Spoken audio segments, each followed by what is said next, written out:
ক'ত দেখিলা? তেতিয়া কপিল মহাপ্ৰভুৱে কৈছে, নহয় মা, এই সংসাৰত এই পৃথিৱীত বোলে জীয়া মানুহতকৈ মৰা মানুহৰ সংখ্যাটো বেছি। বোলে জীয়া মানুহতকৈ মৰা মানুহৰ সংখ্যা বেছি। তেতিয়া কপিল প্ৰভুৱে যেতিয়া এই কথাটো ক'লে, দেৱহূতি মাতৃক কৈছে, হে পুত্ৰ, তুমি মোক বতাই দিয়া, মানে কৈ দিয়া যে কোনবিলাক মানুহ মৰা আৰু কোনবিলাক মানুহ জীয়া। তেতিয়া পদবন্ধে গুৰুজনাই ভাঙনি কৰিছে, বৰ সুন্দৰ দৰ্শন। গুৰুজনাই কৈছে যে সাধু সংগে কৃষ্ণ কথা নুশুনে যিটো নৰ, হয়নে বাৰু? বোলে জীৱন্ততে মৰা ইটো অধম পামৰ। সেইজন জীয়াই থাকোঁতে মৰা, বোলে চলতি ফিৰতি লাছে। বোলে হিন্দীত কৈছোঁ দেই বাবু, হিন্দীটো বুজি পাব আপোনালোক, চবেই বুজি পাব। বোলে হিন্দী যেতিয়া আমাৰ চলিয়ে থাকে, বোলে চলতি ফিৰতি লাছে, বোলে ডেড বডি। বোলে কেনেকা? বোলে খোজ কাঢ়োতে বোলে তেওঁ ডেড বডি হৈ আছে, মৰা হ।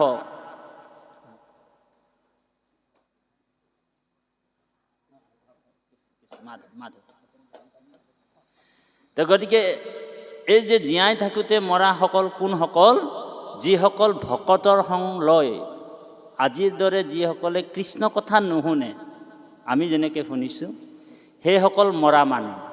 আৰু এই মৰা মানুহৰ সংটো আপুনি নল'ব, আপোনালোককো কৈছোঁ দেই, নহ'লে আপোনালোকো হৰি ডেড বডি হ'ব লাগিব।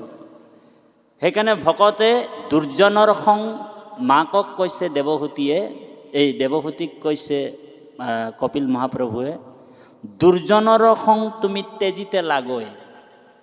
সেই সংগ তুমি ক'ত ল'ব লাগিব? বোলে সাধুৰ লগত। আজি যেনেকৈ এই যে এইসকলৰ যোগেদি আপুনি সদায় আপোনাৰ আত্মাটো জাগৃত কৰি ৰাখিব। এইটো বেদেও কৈছে, উৎকৃষ্ট জাগ্ৰতো প্ৰাপ্য বাৰাণয়ম। উঠা আৰু জাগা। বোলে ক'ৰ পৰা উঠিম? বোলে বিচনাৰ পৰা উঠিবলৈ কোৱা নাই, আমি এই শৰীৰটোৰ পৰা আমাক জাগিবলৈ কৈছে। আমি সদায় চৈতন্য হৈ থাকোঁ। সেইকাৰণে আজি আমি যে ৰাতিপুৱা গধূলি যে সেৱা কৰোঁ, গুৰু সেৱা কৰোঁ, আমি যে ৰাতিটোতো ডেড বডি হৈ গ'লোঁ, মৰিয়ে গ'লোঁ, হৈ গ'ল আমাৰ। বহুতে আকৌ তেনেকুৱাই ক'ত টাউনত গুচি যাব, ক'ত গুচি যাব, হয়নে বাৰু? কিন্তু ভকত যিজন হয়, সদায় নিজৰ এই শৰীৰটোক, এইটো হৈছে নাম গৃহ হয়, এইটো ঘৰ।